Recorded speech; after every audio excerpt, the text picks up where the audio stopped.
ఈనాటి పాడి పంటల ఛానల్లోని పశు విజ్ఞాన బడిని వీక్షిస్తున్న పాడి సోదరులందరికీ కూడా నా నమస్కారం అండి. నా పేరు డాక్టర్ పి నరేష్, పశు వైద్యాధికారి, నర్సీపట్నం మండలం, అనకాపల్లి జిల్లా అండి. పశువుల్లో గర్భవాతం అండి, ఈ సమస్యలకి యొక్క కారణాలు ఏంటి, చికిత్సకు సంబంధించి మనం ఈరోజు మాట్లాడుకోవడం జరుగుతుందండి. దీన్నే మనం ఎండోమెట్రైటిస్ అని అంటామండి. ఇది ప్రధానంగా మన గేదెల్లో ఎక్కువ గమనిస్తూ ఉంటాం. అదేవిధంగా ఎక్కడైతే ఎదకొచ్చినప్పుడు కృత్రిమ గర్భధారణ ద్వారా చేయించకుండా పోతుల్ని ఎక్కించి ఎద చేయించడం వల్ల, వీర్యం ఎక్కించడం వంటి కారణాల వల్ల ఈ ఎండోమెట్రైటిస్ రావడానికి ఎక్కువ అవకాశం ఉంటుందండి. అదేవిధంగా మొయ్యి వచ్చినప్పుడు ఆ మొయ్యిని సరి చేయించినప్పుడు కానీ అక్కడ సరైన వాతావరణంలో చేయలేని పక్షంలో ఈ గర్భవాపు రావడానికి ఎక్కువ అవకాశం ఉంటుందండి. గేదెల్లో కూడా సాధారణంగా ఏంటంటే ఎదలో ఉన్నప్పుడు అపరిశుభ్రమైన వాటర్లోకి వెళ్ళి దొల్లినప్పుడు కానీ, కుళ్ళి నీళ్ళలో కానీ, అది పొర్లినప్పుడు కానీ, ఆ కచ్చ దగ్గర ఉన్న ఎద సమయంలో కచ్చ బాగా ఓపెన్ అయి ఉంటుంది. అలాగే గర్భం కూడా తెరుచుకొని ఉండడం వల్ల ఎద సమయంలోనే ఈ కుళ్ళి నీరు కానీ, ఈ అపరిశుభ్రమైన వాతావరణంలో ఉన్న క్రిములు కానీ గర్భంలోకి ప్రవేశించడం వల్ల ఈ ఎండోమెట్రిస్ రావడానికి ఎక్కువ అవకాశం ఉంటుందండి. ఆవుల్లో కూడా ఈ సమస్య మనం చూస్తున్నాం. అపరిశుభ్ర వాతావరణంలో దొరలడం వల్ల ఎక్కువగా ఈ ఎండోమెట్రిస్ రావడానికి అవకాశం ఉంటుందండి. అలాగే గర్భానికి ఏమైనా దెబ్బలు తగిలినప్పుడు కానీ ఈ ఎండోమెట్రిస్ రావడానికి అవకాశం ఉంటుంది.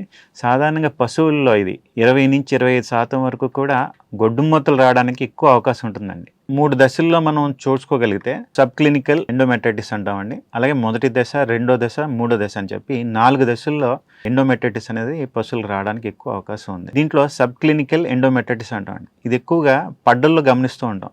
అంటే చూడడానికి మనకి పశువు బాగానే ఉంటుంది, ఎదతీగలు కూడా చాలా కోడిగుడ్డు సొనలాగా క్లియర్గా ఉంటాయి, పశువు అనేది కట్టదు. దీనికి కారణం ఏంటంటే సబ్ క్లినికల్, కంటికి కనిపించకుండా వ్యాధి అనేది గర్భంలో ఉందని గమనించాలి. ఇది ఎక్కువ పడ్డల్లో మనం చూడడానికి అవకాశం ఉంటుంది. ప్రతి 21 రోజులకి ఎద అనేది కరెక్ట్గా వచ్చేస్తుంది పశువు, కానీ సూడి కట్టదు. దీన్ని మనం గమనించాలంటే పశు వైద్యుడితో మనం వైట్ ఫీల్డ్స్ టెస్ట్ అని చెప్పి ఒక NaHO ఆ ద్రావణంలో మనం ఈ తీగల్ని మనం వేసి కొంచెం వేడి చేస్తే దాని కలర్ అనేది మారుతుందండి. అది ఎల్లో కలర్లో మారిందంటే సబ్ క్లినికల్ ఎండోమెట్రైటిస్ ఉందని తెలుస్తుంది. దాన్ని బట్టి పశు వైద్యంతో వైద్యం చేయించుకోగలిగితే కట్టడానికి అవకాశం ఉంటుంది. ఈ మొదటి దశలో మనం ఎక్కువగా ఈ పడ్డల్లో కూడా గమనించడానికి అవకాశం ఉంటుంది. తీగలు అనేవి కొంచెం తెల్లగా చీమిడి బుద్ధల్లా రావడం గమనిస్తూ ఉంటాం. పశు వైద్యుడు గమనించినప్పుడు లోపట ఉన్న ఈ గర్భాశయ గోడలు అనేవి కొద్దిగా మెల్లితిరిగి ఉంటాయి అన్నమాట. రెండో దశ ఎండోమెట్రైటిస్ అనేది ఎక్కువగా ఈతల పశువుల్లో చూస్తామండి. అంటే 2-3 ఈతలు ఈనిన పశువులు ఎక్కువ గమనించడానికి అవకాశం ఉంటుంది. ఇది సక్రమంగా ఎదకనే రావు ఈ పశువులు. చీమ అనేది ఏంటంటే గర్భం నుంచి చెడు వాసనతో మనకి బయటకు రావడం జరుగుతుంది. ఇది రెండో దశలో ఉన్న ఎండోమెట్రైటిస్ అండి. ఎద సమయంలో తెరుచుకోవాల్సిన గర్భం ఈ ఎండోమెట్రైటిస్ కేసులో ఎప్పుడూ తెరుచుకొని ఉండడం వల్ల బయట ఉన్న క్రిములన్నీ కూడా లోపలికి వెళ్ళి చీమి పడడానికి ఎక్కువ అవకాశం ఉంటుంది. ఇంకా మూడో దశకి ఎండోమెట్రైటిస్ కానీ వెళ్ళాయి అనుకోండి, గర్భం మొత్తం కూడా మనకి పాడైపోవడానికి ఎక్కువ అవకాశం ఉంటుంది. ఎక్కువ చీముతో నిండిపోయి పొట్టేలు కొమ్ములు ఏ విధంగా ఉంటాయో అంత గట్టిగా తయారయ్యి రౌండ్గా తిరిగిపోయి ఉంటాయండి లోపల. ఇలాంటి పశువులు మళ్ళీ మనం ట్రీట్ చేయాలంటే చాలా కష్టం.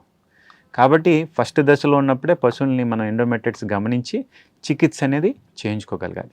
అయితే ఈ వ్యాధిని మనం ఎలా కనిపెట్టగలుగుతాం? ఎప్పుడు రెగ్యులర్గా వచ్చే పశువు ఎద లక్షణాల్లోనే రైతు గమనించేది తీగలు అనేవి కోడిగుడ్డు సొనలాగా తెల్లగా రావాలి. అలా కాకుండా మబ్బులా రావడం, కొంచెం చీమితో కలిసి పసుపు కలర్లో రావడం గమనిస్తే ఎండోమెట్రైటిస్ ఉందని పశువుకి మనం గమనిస్తాం. ఇలాంటి పశువుకి నువ్వు 100 సార్లు చేయించినా సరే సూడి కట్టదు.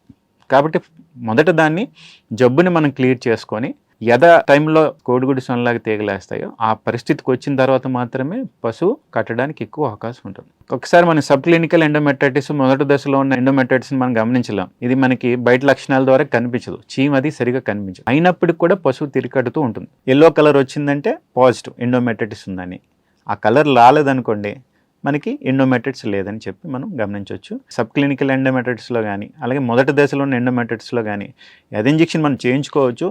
చేయించుకున్న తర్వాత కూడా మనకి 24 గంటల లోపు మనం దానికి వైద్యం చేయించగలిగితే, అంటే యాంటీబయోటిక్స్ ఇంజెక్షన్స్ అనేవి గర్భంలోకి మనకి ఎక్కించగలిగితే, లేని పక్షంలో బయటన్నా మనం చేయగలిగితే మనం పశువు కట్టడానికి ఎక్కువ అవకాశం ఉంటుంది. ఎదతో పాటు ట్రీట్మెంట్ కూడా చేస్తాం. అది మొదటి దశలోని సబ్ క్లినికల్ దశలోనే సాధ్యం అవుతుంది తప్ప రెండో దశ, మూడో దశ ఎండోమెట్రైటిస్లో అది సాధ్యం కాదండి. గర్భంలోకి ఏ మందు ఎక్కిస్తే పనిచేస్తుందనే దాన్ని ABST అనే టెస్ట్ ఉంటుందండి, యాంటీబయోటిక్ సెన్సిటివ్ టెస్ట్ అని ఉంటుంది.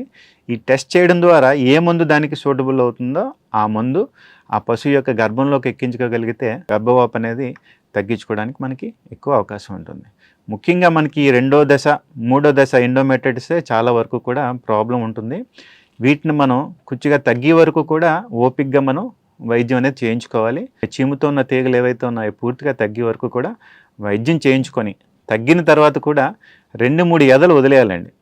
అది మనం గర్భాశయానికి రెస్ట్ ఇస్తున్నట్టు. అప్పుడు ఆ గర్భాశయం ఏంటంటే మళ్ళీ నార్మల్ స్థితికి రావడానికి అవకాశం ఉంటుంది. తర్వాత వచ్చి ఎద చక్కగా ఉంటుంది, సూడి కట్టడానికి ఎక్కువ అవకాశం ఉంటుంది. మన దాంతోపాటు కొన్ని రకాల సప్లిమెంట్స్ మనం ఇచ్చుకోవాలండి. విటమిన్స్ ఏ అని, డి అని, ఈ అని ఇలాంటి మినరల్ మిక్చర్స్ అనేవి మనం పశువుకు పెట్టుకోగలిగితే జబ్బు అనేది ఇంకొంచెం త్వరగా తగ్గడానికి ఎక్కువ అవకాశం ఉంటుంది. పశువు ఈనడానికి ఇబ్బంది పడినప్పుడు, అలాగే మొయ్యి వచ్చినప్పుడు మన అపరిశుభ్రత వాతావరణంతో లేకపోతే చేతులతోటి మనం గర్భాశయాన్ని డైరెక్ట్గా టచ్ చేయడం వల్ల ఈ క్రిములు గర్భాశయంలోనే ఉండిపోయి గర్భవాపు రావడానికి ఎక్కువ అవకాశం ఉంటుంది. పశువుల షెడ్స్ పరిశుభ్రంగా ఉంచుకోవాలండి. ఎప్పుడు బురదలో ఉన్నాయనుకోండి, ఇది రావడానికి ఎక్కువ అవకాశం ఉంటుంది.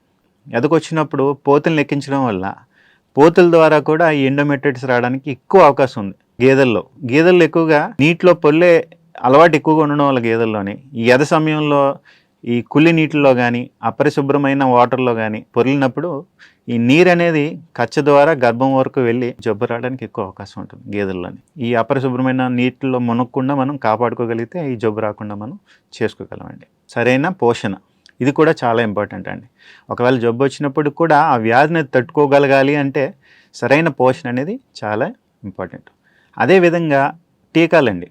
బ్రూసిల్లోసిస్ అని, విబ్రియోసిస్ అని కొన్ని రకాల జబ్బులు అనేవి జీవితకాలం కూడా పశువుల్ని గర్భకోశ వ్యాధులతో బాధపడుతూనే ఉంటాయండి.